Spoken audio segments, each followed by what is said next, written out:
Pues agradezco mucho la invitación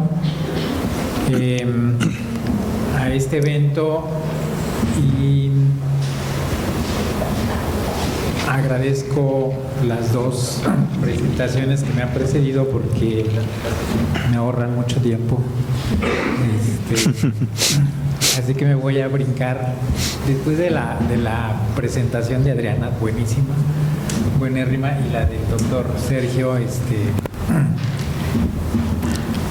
Tengo la oportunidad entonces de hacer un brinco. ¿Por qué? Porque particularmente en lo que hace el derecho a la salud, como refiere Adriana hace un momento, lo que yo les iba a presentar es básicamente bastante más resumido que lo que ella ha hecho, esta postura de la necesidad y las dificultades de abordar el concepto y la práctica del derecho a la salud. Así que yo me voy a agarrar de lo que ella ha presentado para este componente que me voy a poder brincar.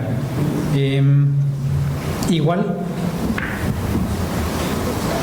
dejo un comentario escuchando las intervenciones que a veces suelo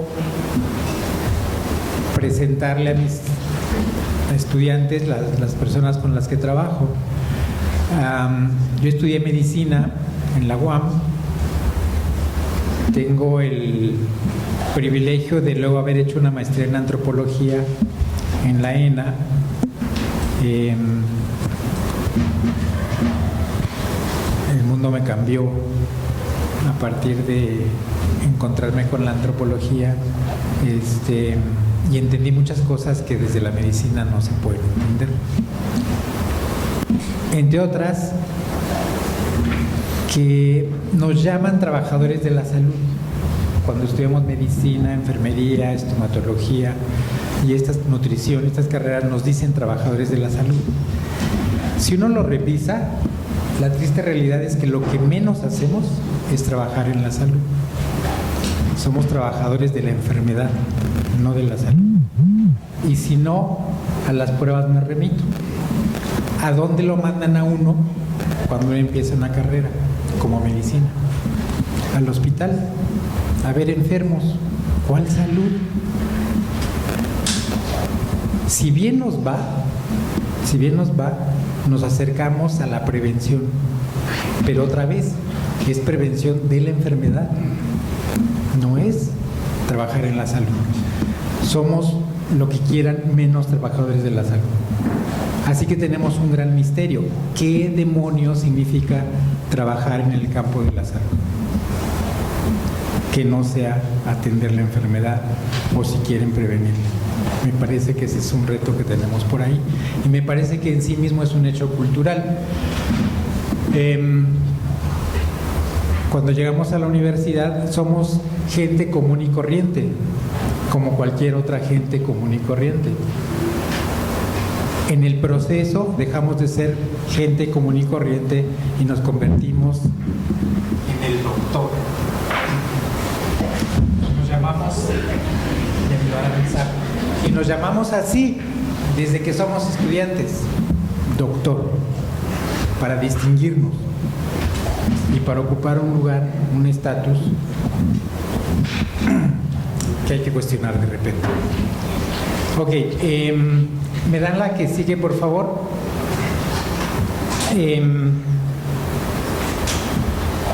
Como decía, yo planeaba abordar rápidamente tres ideas.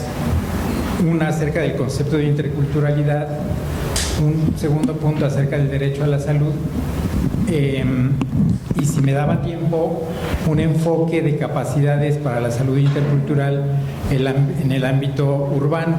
Yo trabajo un proyecto que se desarrolla en la ciudad, así que la salud urbana me importa mucho. Me parece que la interculturalidad llevada al terreno del urbano cobra dimensiones harto interesantes. Si me dan la que sigue, cuando hablamos de interculturalidad, en realidad hablamos de una polisemia. Hablamos de múltiples significados bajo el término interculturalidad. Me voy bien rápido. Aquí hay muchos antropólogos, así que va a estar fácil la cosa. Ese es Xochicalco, Morelos. Y entre otras cosas, Morelos, están estos personajes que alcanzan a ver ahí abajo, a la izquierda de la pantalla, y un poquito a la derecha y en medio hay otro personaje que se repiten. ¿Me dan la que sigue, por favor? Que se repiten varias veces. Si uno lo mira, particularmente por ejemplo aquí el que está más a la derecha, ¿qué hace ese señor en Morelos? Tiene rasgos mayas, es maya. ¿Qué demonio hace ahí? Se nos salió de la escenografía normal donde debería estar. Y el otro que tampoco se alcanza a ver, tampoco era de ahí. Los antropólogos, me dan la que sigue por favor. Los antropólogos y los arqueólogos que estudian estas cosas dicen que lo que esta pirámide muestra es una reunión, un congreso. Ahora, un congreso de los expertos de esa época para ajustar el calendario. El simbolito que está al centro, que no se alcanza a ver muy bien, según lo que dicen los arqueólogos, representa el trabajo que están haciendo de ajustar los calendarios de las distintas culturas que se reúnen. Un congreso que podríamos llamar internacional o algo así, donde se ponen de acuerdo. Eso es interculturalidad. Eso es interculturalidad. ¿Me dan la que sigue, por favor? La que sigue, por favor. Eso también es interculturalidad. El maestro González Camarena pintó esto en el castillo de Chapultepec y le llamó fusión de culturas. También es interculturalidad.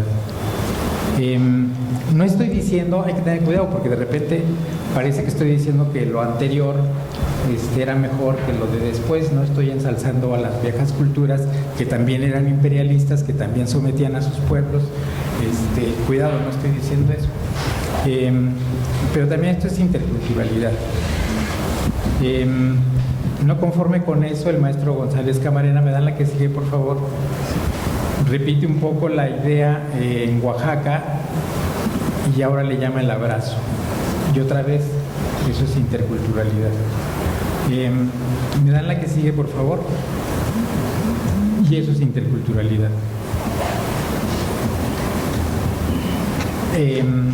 ¿De qué hablamos entonces cuando hablamos de interculturalidad? ¿Me dan la que sigue, por favor? Mi gurú es Eduardo Menéndez, una institución en Latinoamérica y en Iberoamérica de la antropología médica, quien trabaja desde los años 70 por lo menos, entre otros temas, el de la interculturalidad.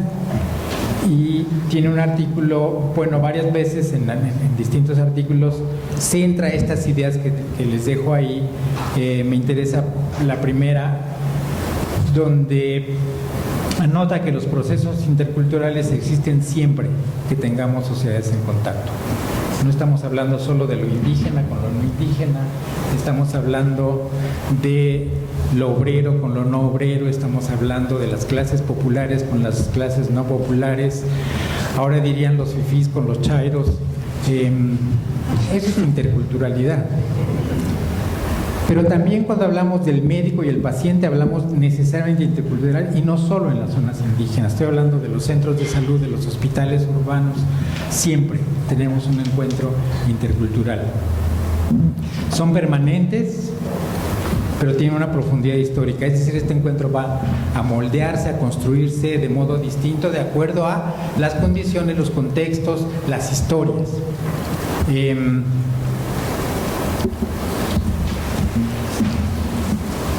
Hay una larga historia, me voy rapidísimo, hay una larga historia de lo que ha sido la interculturalidad en México y del estudio de la interculturalidad en México.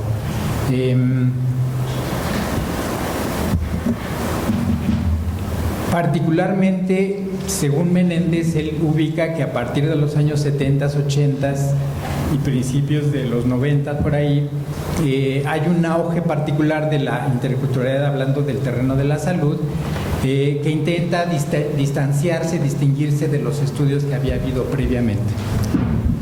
Estoy hablando de Aguirre Beltrán, que ahorita les voy a citar, y otros que habían trabajado ya la salud intercultural, y entonces él dice, bueno, lo que se hacía, se intenta que a partir de los 70 cobre otro sentido, mucho más pensado desde las clases subalternas, mucho más pensado de los que son sometidos en la relación intercultural, pero que a la final incurren los mismos errores, o de modo muy semejante que lo que hicieron antes. A mí me importa mucho eso, porque tendemos a cosificar, tendemos a idealizar la relación intercultural en términos de lo subalterno y lo hegemónico, entonces lo contrahegemónico y las resistencias puede que existan, de hecho, pero Menéndez documenta muy claramente cómo en realidad lo que tenemos sobre todo son lo que llama transacciones, negociaciones, en donde la cultura dominante y la cultura subalterna, digamos, intercambian, y hay procesos de apropiación y de resignificación en estos encuentros. Y hay muchos ejemplos, lo que pone él mismo, el caso de las parteras, ¿no? Las parteras van incorporando conocimientos, prácticas, incluso medicamentos que vienen de la medicina occidental o llamada occidental, de la biomedicina. Les cuento una, muy rápido.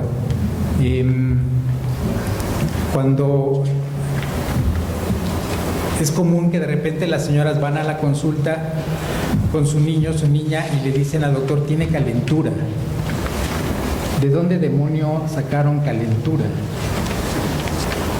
A la fiebre le llaman calentura. ¿De dónde demonios sacaron calentura? Calentura es un término médico en desuso. Los médicos en la antigüedad le llamaban así a la fiebre. La gente lo adoptó y lo usa. La gente llega a la consulta con el niño bien envuelto porque tiene fiebre, y uno la regaña. ¿Pero cómo se le ocurre? Pues es que eran terapéuticas de los médicos. ¿De qué se enojan si nosotros le enseñamos eso a la gente? El niño tiene diarrea y lo ponen en ayuno, y uno se indigna. ¿Pero por qué lo ponen en ayuno? Porque eso hacíamos. Esa era parte de la terapéutica. Si no entra nada, no sale nada, se le quita la diarrea. Son prácticas que se están intercambiando. No existe entonces esta idea de lo puro, de lo subalterno, lo hegemónico y estas resistencias. Hay procesos que están resignificándose, que están actualizándose todo el tiempo. De tal manera que Menéndez dice, lo primero que tendríamos que hacer cuando hablamos de interculturalidad es reconocer lo que ya está ahí, lo que la gente ya está haciendo, la dinámica que está ya ocurriendo en la interculturalidad. Bueno, como dije que me iba rápido, ¿me dan la que sigue, por favor? Decía yo, hay distintos enfoques. Si uno revisa, estudiar la interculturalidad, había que seguir como dos grandes vetas. Este recorrido histórico de cómo se ha movido la idea de interculturalidad históricamente y cómo se han ido construyendo también, por el otro lado, distintos enfoques teóricos. Hay por lo menos, estos cuatro grandes enfoques teóricos que uno podría reconocer cuando se habla de interculturalidad. El de la llamada antropología clásica con el maestro Aguirre Beltrán, de antropología crítica, que sé yo, con Menéndez, y del otro lado de la salud pública, esto que de repente cobra mucha novedad, de repente se vuelve a poner de moda en las instituciones como la Secretaría de Salud, a partir de pensar la interculturalidad como una complementariedad entre las medicinas, la biomedicina y las llamadas otras medicinas, las medicinas alternativas, y tenemos expresiones como los hospitales interculturales y cosas así. Y por otro lado, la medicina social y salud colectiva,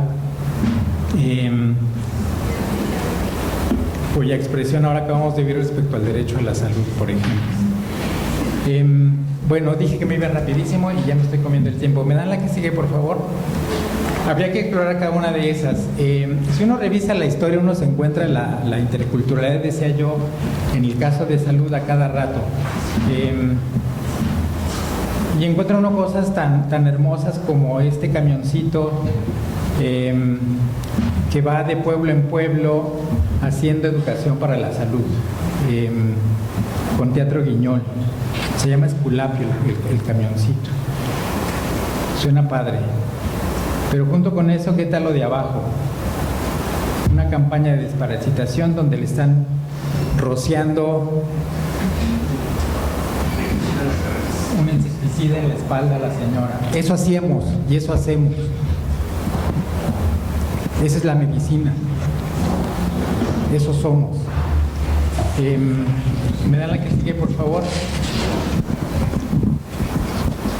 No se alcanza a ver muy bien, pero arriba es una terminal de camiones, de autobuses, donde se avisa que se va a vacunar a todos y es obligatorio, no me importa si quieres o no.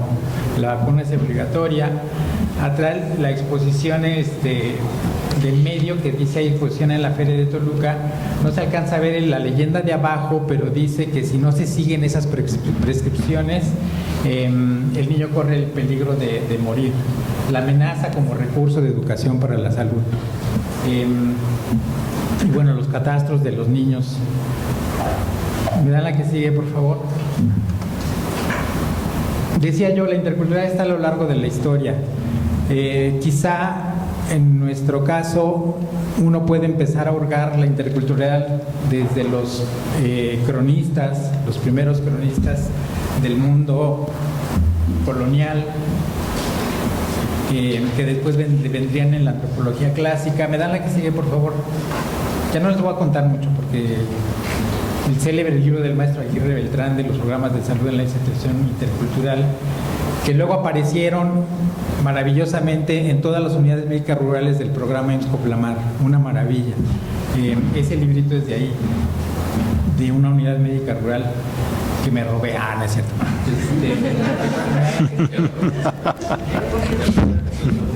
Y público. Ahorita van a caer ¿Me dan la que sigue, por favor? La 4T me va a caer. Los antropólogos acuñaron el término de aculturación para hablar de cómo entendían la interculturalidad. Aculturación como este proceso de absorber a la cultura mayor, a los que estaban en la otra cultura, y hablar del cambio cultural. El maestro Foster es un clásico del cambio cultural planificado. Bueno, ¿me dan la que sigue, por favor? Y decía yo, el impresionantísimo programa IMSS-Coplamar. A mí me parece, otra cosa es cómo funciona y otra cosa es cómo fue deviniendo a la actualidad. Pero si uno revisa el diseño del programa IMSS-Coplamar, es una maravilla. Es una maravilla. En más de un sentido.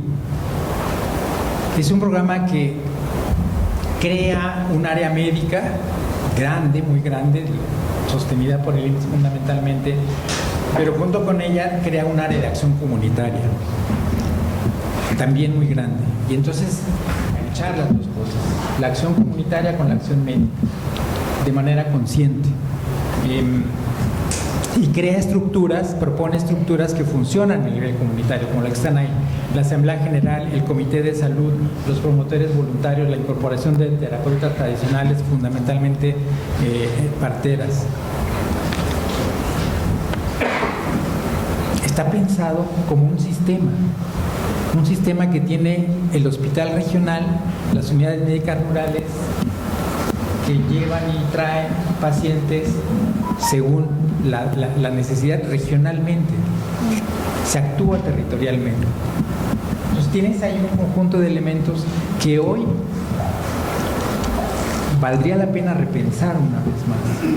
Valdría la pena replantearse con todo lo que hemos aprendido, con todo lo que podemos hacer, en una perspectiva del derecho a la salud como la que nos acaba de mostrar Adriana. Sería interesantísimo repensar el viejo IMSS-Coplamar. Lo que pasa ahora ya es otra historia. Se los voy a contar porque nos ponemos a llorar aquí. ¿Me dan la que sigue, por favor? Hasta lo que hace la Secretaría de Salud ahora, que decía yo, nuevamente le está dando auge a la interculturalidad bajo este esquema del proceso, como lo entienden, de interculturalidad, reconocer al otro en una relación de respeto, de trato digno, de escucha, de un diálogo horizontal, de una comprensión mutua, de una sinergia.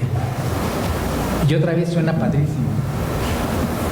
Y uno se pregunta, ¿y dónde está eso? ¿Dónde está funcionando?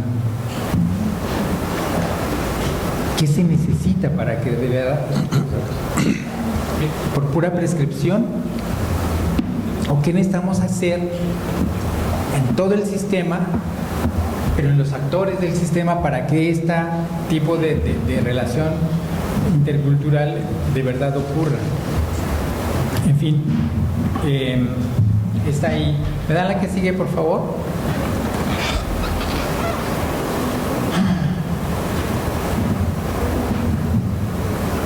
Bueno, esta me la voy a brincar.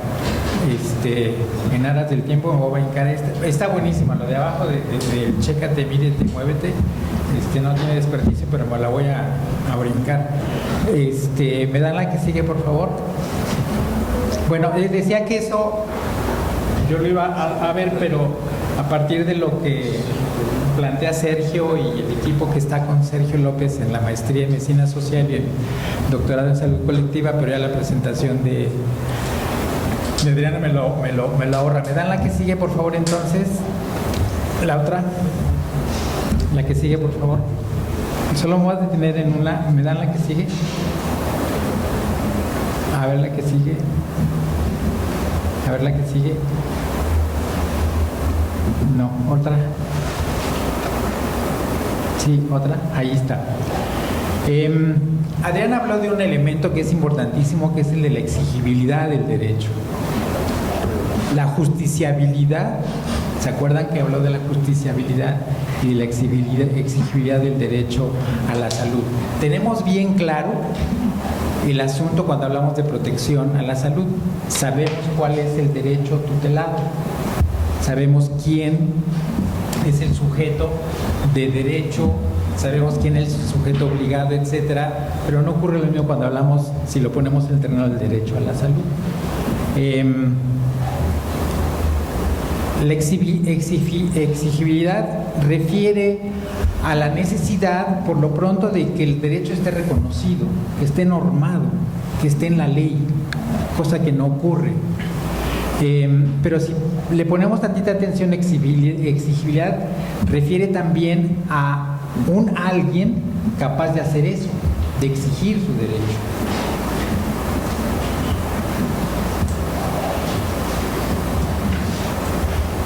Y yo, aquí es donde quiero entrar, es que me parece que ese es un problema muy serio.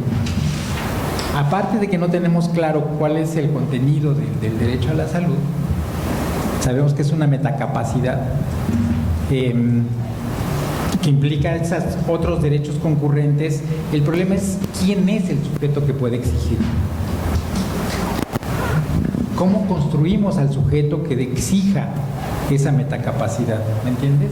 Es decir, dicho de otro modo, lo que yo sostengo es importantísimo que el derecho a la salud se norme, que aparezca por escrito. Pero no sirve que solo estén por escrito si no hay quien lo exija. Los derechos en el papel son derechos muertos. El problema es el ejercicio del derecho. Y desde esa perspectiva, me parece que uno tiene que empezar, mientras resolvemos el problema de darle este contenido al derecho a la salud, lo que yo planteo es, empecemos a ejercitar el derecho a la salud. Empecemos a ejercer la exigibilidad del derecho a la salud y ahí vamos viendo cómo va saliendo. ¿Cómo le hacemos? Bueno, en donde yo trabajo estamos probando un método fundado en esto que contó Adriana y en la idea de capacidades, de entender el desarrollo de las capacidades. A ver si le corro. ¿Me dan la que sigue, por favor? Otra y otra. Otra, por favor, esa me la voy a brincar. Decía, yo trabajo en el ámbito del urbano, y de repente hay que pensar mucho qué significa hablar de interculturalidad en los terrenos del urbano. Se pone interesante la cosa. Bueno, me dan la que sigue, por favor, luego les cuento más de eso. Porque quiero llegar al punto, me dan la que sigue, está bonito eso. Me dan, aquí quiero llegar. Decía, lo que nosotros planteamos en esta idea de experimentar, de ejercitar el derecho, exigir el derecho a la salud, partimos de la idea de promoción de la salud que tienen ahí. Eso que está en amarillo es la definición de promoción de la salud según aparece en la Carta de Ottawa, la Carta de Ottawa de promoción de la salud del año 86. Es el proceso de desarrollo de las capacidades de las personas para que aumenten el control sobre su salud y la mejoren. No tiene desperdicio el concepto, es una idea corta, rápida y nadie va a decir que no.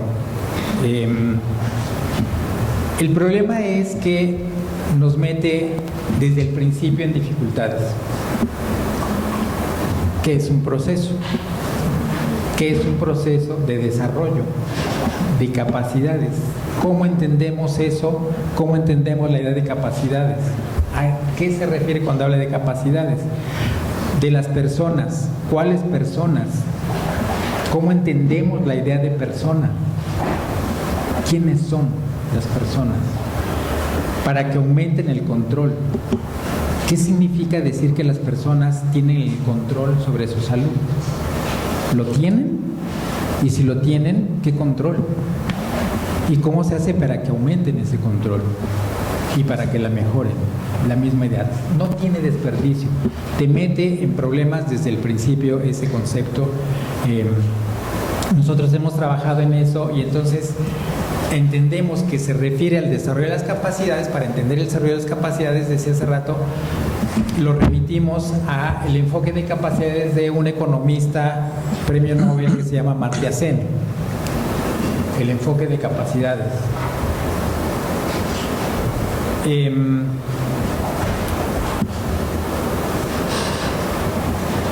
Pero además, déjenme decirles rápidamente, Amartya Sen se centra mucho en la idea de las capacidades entendidas en las personas en lo individual.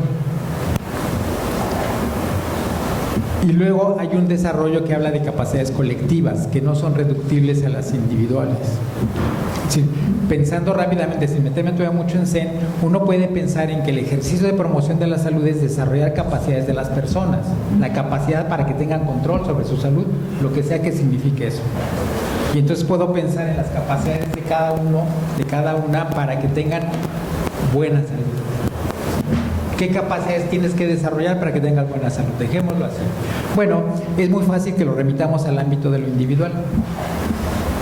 Capacidades de alimentarme bien, capacidades de tener buena higiene. Se puede definir rápidamente. Bueno, lo interesante es que se plantea que además de eso existen capacidades colectivas que no son reductibles a las individuales, que son otra cosa.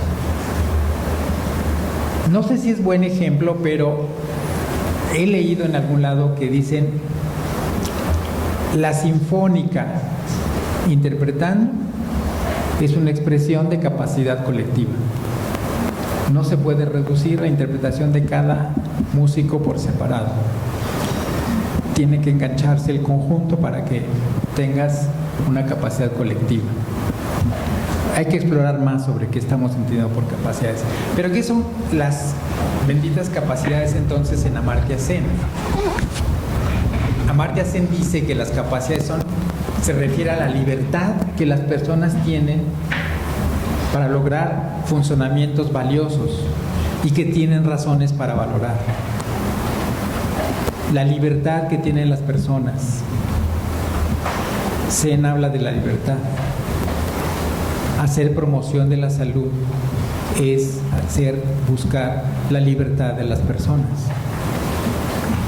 Si están pensando que capacidades es instruir a las personas, enseñarle a las personas lo que tienen que hacer, se equivocaron. Ese no es el camino.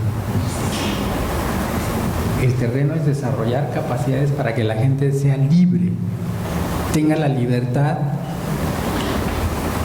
de elegir el tipo de vida que tiene razones para elegir y tiene razones para valorar. ¿Cómo se traduce eso en el ejercicio nuestro? Perdónenme, estamos acostumbrados a darle pláticas a la gente. Cuando hablamos de hacer promoción de la salud, hablamos de ir a darle pláticas y hasta hacemos rotafolios y periódicos murales. Eso no es desarrollar capacidades. Y otra vez eso es vertical, del que sabe al que no sabe, del consciente al inconsciente. Y hasta decimos, vamos a concientizar a la gente.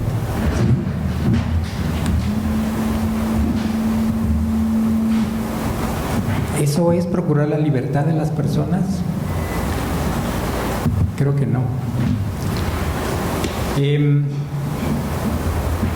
Para nosotros ese es el centro del asunto, una perspectiva de libertad. Pero si dije que estamos hablando de capacidades individuales y colectivas, entonces estoy hablando de la libertad individual, pero también la libertad de los colectivos.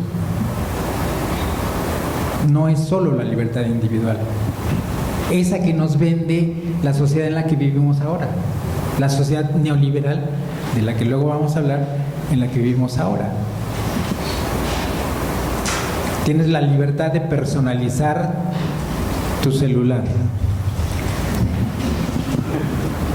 Ok, ¿me dan la que sigue, por favor? Bueno, espera, no, vete. No, sí, la que sigue, por favor. Ay, no se ve nada.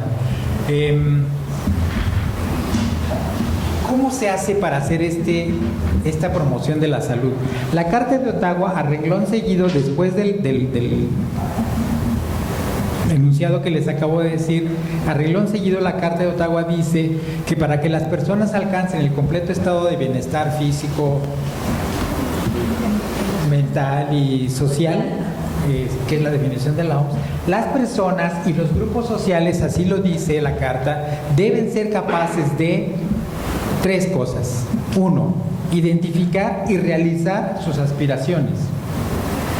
2, satisfacer sus necesidades. 3, modificar o adaptarse a su entorno para que eso pueda ocurrir. Esa es la directriz de promoción de la salud.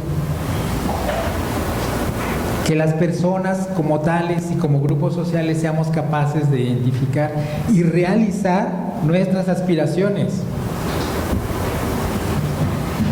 ¿Quién de nosotros tiene la capacidad de realizar sus aspiraciones?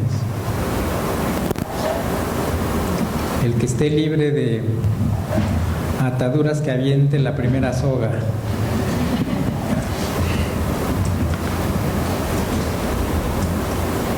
Pensémoslo para las personas con enfermedad crónica, diabetes, que nos acaban de hablar hace rato. ¿Cuáles son las aspiraciones de una persona que vive con diabetes? ¿Cuál es la primera aspiración de una persona que vive con diabetes?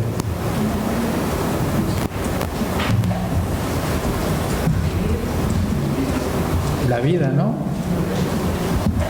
¿Y cómo la vida? ¿Cómo quiere la vida? Digna, justa. Las personas con diabetes, con enfermedades crónicas, ¿tienen la capacidad de realizar esas aspiraciones? Porque si no la tienen, esa es la dirección de promoción de la salud. Trabajar para que las aspiraciones de esas personas sean posibles, se realicen. Satisfacer sus necesidades. ¿Quién de nosotros tiene la capacidad de satisfacer plenamente sus necesidades? Coloquémoslo otra vez con los pacientes con enfermedad crónica. Y tercero, casi nada, modificar su entorno. ¿Quién de nosotros tiene capacidad para modificar su entorno? Bueno, esos son los 3 requerimientos que dice la Carta de Ottawa para promoción de la salud. Para que la salud sea posible. Para que uno aumente el control sobre eso. Esa es la dirección en la que nosotros proponemos trabajar. Por eso vale y es coherente el enfoque de Amartya Sen. La libertad que tienen las personas para lograr eso. La libertad que tienen las personas para alcanzar esos 3 componentes. Ok, ya voy a acabar. ¿Me dan la que sigue, por favor? Hablar de capacidades, entonces, las capacidades de tener salud, de la vida saludable. Hay que remitirlo a que el concepto de capacidad es un concepto relacional. Las capacidades se desarrollan en relación con los otros, en el ejercicio, en la práctica con otros. Eso es una bendición. Y 2, se desarrollan en contextos culturales, históricos, dados, determinados. Eso va a ser muy importante. Y ya habla de las capacidades colectivas. Ok, con esta idea, lo que nosotros hemos hecho es desarrollar un modelo de promoción de la salud para el cual diseñamos un método. Si el asunto es relacional, si el desarrollo de las capacidades no es ir a dar las benditas pláticas, ¿qué es entonces? Necesito un método que, como dice Reyes Morel, que está ahí citado, permita que la gente viva la experiencia de desarrollar esas capacidades, tanto las individuales como las colectivas. Ok, me voy rápido. ¿Me dan la que sigue, por favor? La que sigue, me voy a brincar esa. Lo que diseñamos fue un método de investigación-acción participativa.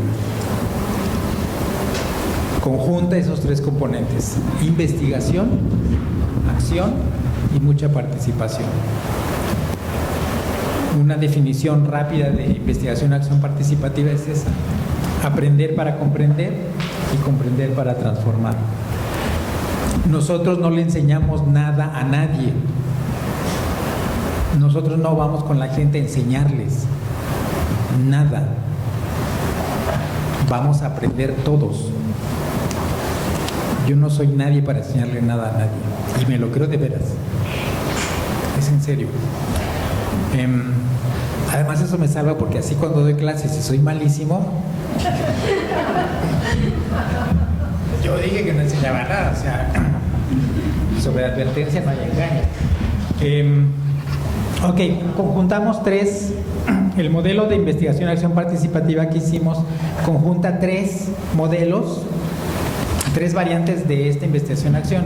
Uno de planeación estratégica participativa, otro de construcción de conocimiento grupal para la acción y otro de acompañamiento de los procesos grupales. La planeación estratégica es construir futuro. La planeación estratégica es una utopía. Se los cuento rapidísimo, se los juro. 1, 2, 3. Piensen, todos ustedes, todas ustedes fueron alguna vez a una escuela, acuérdense de su primaria, no hace mucho. ¿Ya se acordaron de su primaria? Si yo les pregunto, ¿qué te hacía feliz en la escuela, en la primaria? ¿Qué es lo primero que me contestas?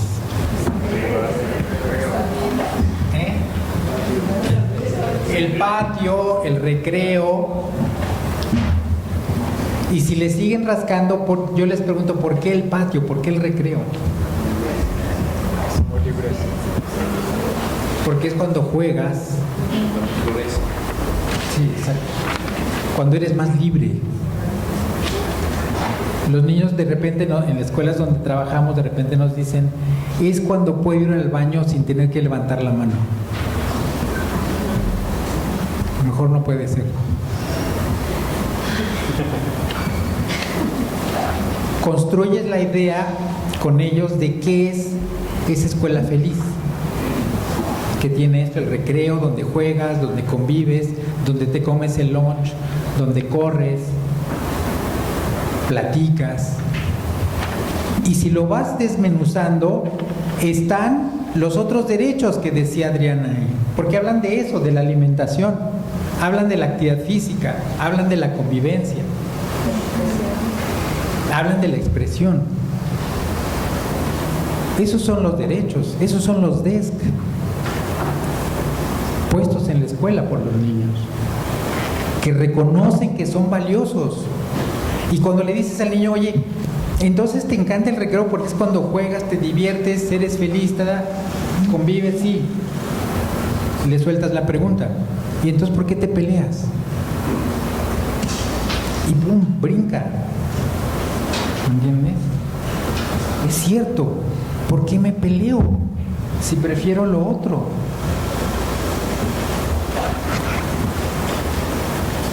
Nunca nosotros le hemos dicho, hemos hecho una campaña en la escuela de di no a la violencia. Nunca. No hace falta.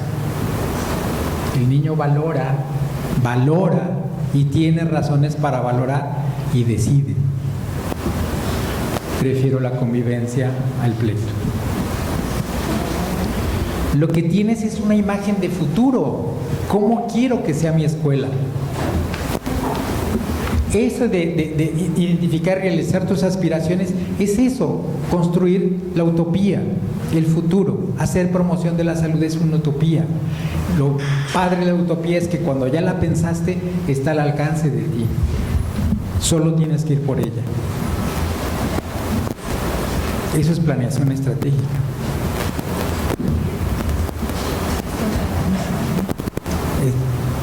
Y se construye en el colectivo.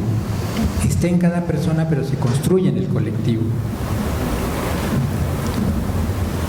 Y si te das cuenta, en ese intercambio están produciendo conocimiento.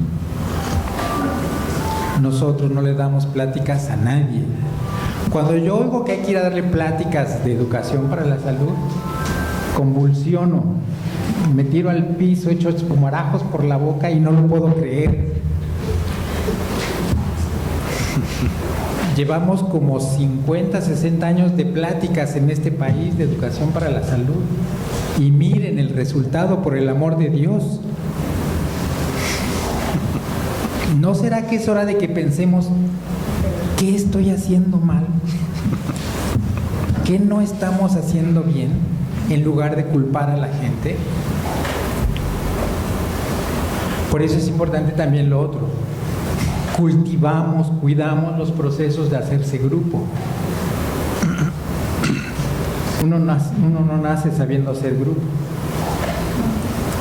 Los grupos son seres vivos que nacen, crecen, a veces se reproducen y siempre se mueren. Pero son procesos que hay que cuidar. Ese conjunto es lo que nos da la posibilidad de crear promoción de la salud. De ese modo.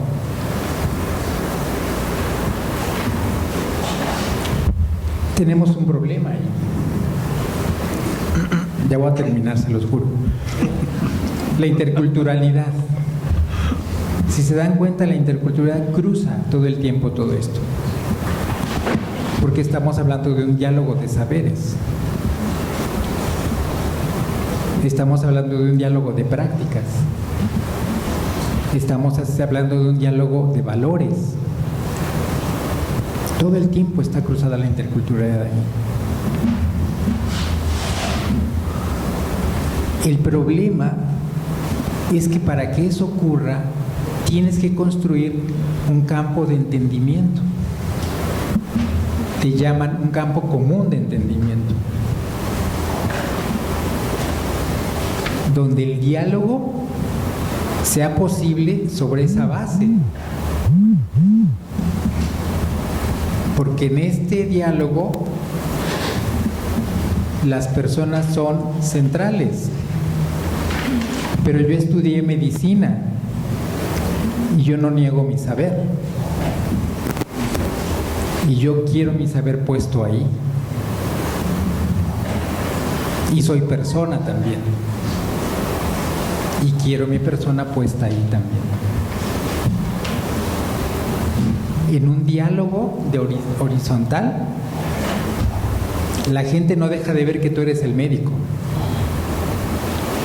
Eso no va a pasar. Y qué bueno que no pase. Pero eso no significa que yo esté por encima del otro. Solo significa que yo tengo un cierto saber, como el otro también tiene otro cierto saber, y que necesito construir a partir de los dos saberes, o más saberes. Bueno, se las voy a dejar ahí. Traía una presentación de 2 horas de unas experiencias que hemos hecho. Se las voy a presumir rapidísimo. Denme un minuto. Denme la que sigue, por favor. Uno es el grupo promotor de salud.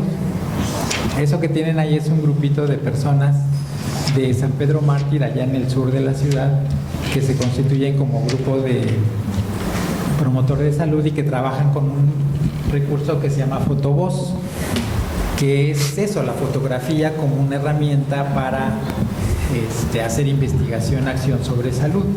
Y en este caso trabajan sobre alimentación. Vámonos a ir rapidísimo, me das la otra y luego... El grupo explora con la gente qué es un pueblo saludable.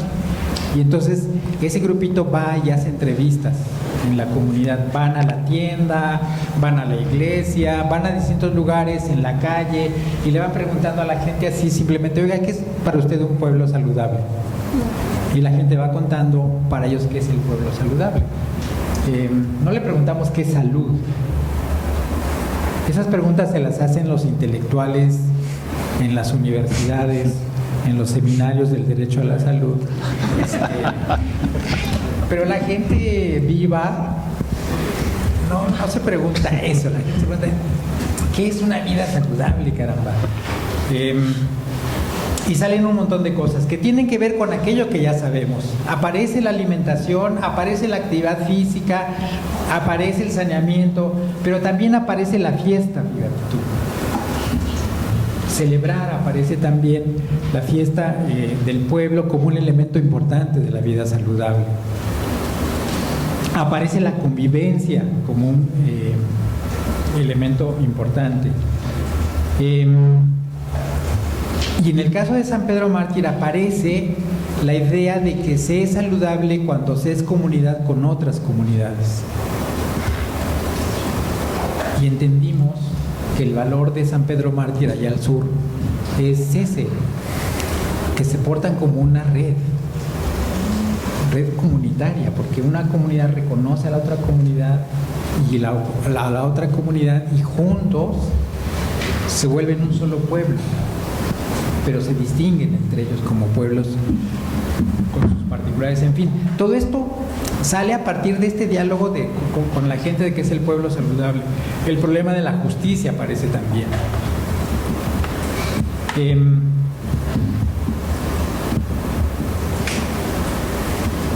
Aparece el asunto de luego ya no les voy a contar, pero de ahí derivó trabajar con uno de estos elementos. Todo esto compone el pueblo saludable. Es como la primera visión. Y entonces con el grupo es: bueno, ¿y ahora con qué trabajamos? Si la vida saludable de San Pedro Mártir lo compone todo esto, ¿con qué empezamos? ¿Cuál sería un buen tema de estos para poder seguir trabajando? Y el grupo dice la alimentación. El asunto de la alimentación, porque es muy valioso para nosotros la alimentación, y entonces la siguiente línea de trabajo del grupo en este proceso de investigación acción participativa es la alimentación, que se meten a hacer también su investigación, que ya no les voy a contar porque ya se me acabó el tiempo, y si quieren saber más los invito a San Pedro Mártir.